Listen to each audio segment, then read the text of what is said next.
প্রায় 200 বছর ধরে 50টি প্লেন, 100টি জাহাজ আর কয়েক হাজার যাত্রী আটলান্টিক মহাসাগরের একটি ছোট্ট জায়গাতে এসেই রহস্যজনকভাবে গায়েব হয়ে যায়।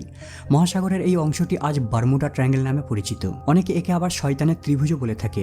এই জায়গাটি সমুদ্রের এমন একটি কবরস্থান যেখান থেকে গবেষকরা আজ পর্যন্ত অগুন্তি জাহাজের ধ্বংসাবশেষের সন্ধান পেয়েছে। ফ্লোরিডা, পিউর্টো রিকো আর বারমুডার মধ্যে 8 লাখ স্কোয়ার কিলোমিটার জায়গা জুড়ে বিস্তৃত এই জায়গাটি পাকিস্তান আর তুর্কির থেকে অনেক বড়।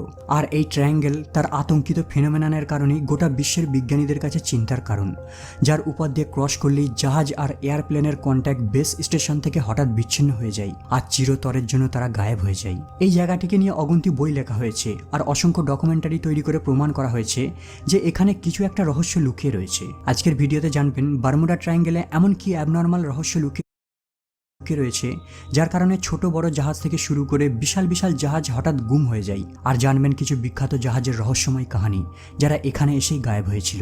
এলিন অস্টিন। 1881 সালে এলিন অস্টিন নামের একটি 210 ফিট লম্বা জাহাজ ছিল। এই জাহাজটি লন্ডন থেকে নিউ ইয়র্ক যাচ্ছিল। জাহাজটির মধ্যে অনেক যাত্রী ছিল যারা পার্মানেন্টলি আমেরিকাতে থাকার সিদ্ধান্ত নিয়েছিল।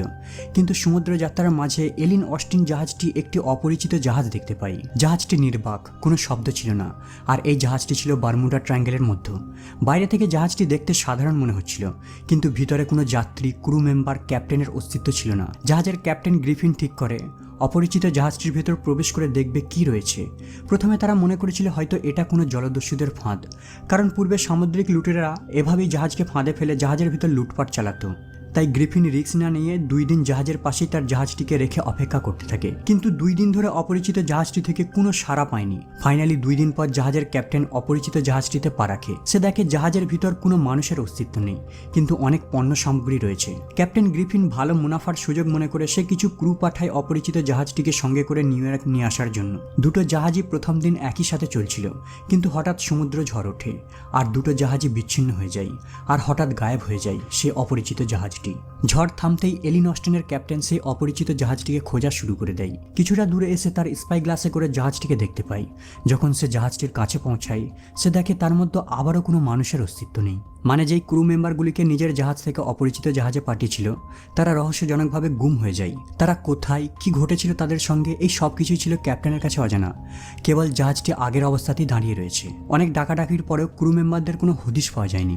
এই ঘটনার পর ক্যাপ্টেন গ্রিফিন ভুতুরে জাহাজটিকে পরিত্যাগ করে। বন্দরে পৌঁছানোর পর যখন এলিন অস্টিনের মালিক এই রোমহর্ষক ঘটনাটি জানতে পারে, সে এতটাই ভয় পেয়েছিল এমনকি জাহাজটিকে সে জার্মানি একটি কোম্পানিকে বেচে দেয়। US torpedo bomber. 1945 সালে 5 ডিসেম্বর আমেরিকার 5টি টর্পেডো বোম্বার এয়ারক্রাফট ফ্লোরিডার থেকে টেক অফ করে। এই ফ্লাইটে 14টি ক্রু মেম্বার ছিল, যাদের লিড করছিল চার্লস ক্যারল টেলর। এই 5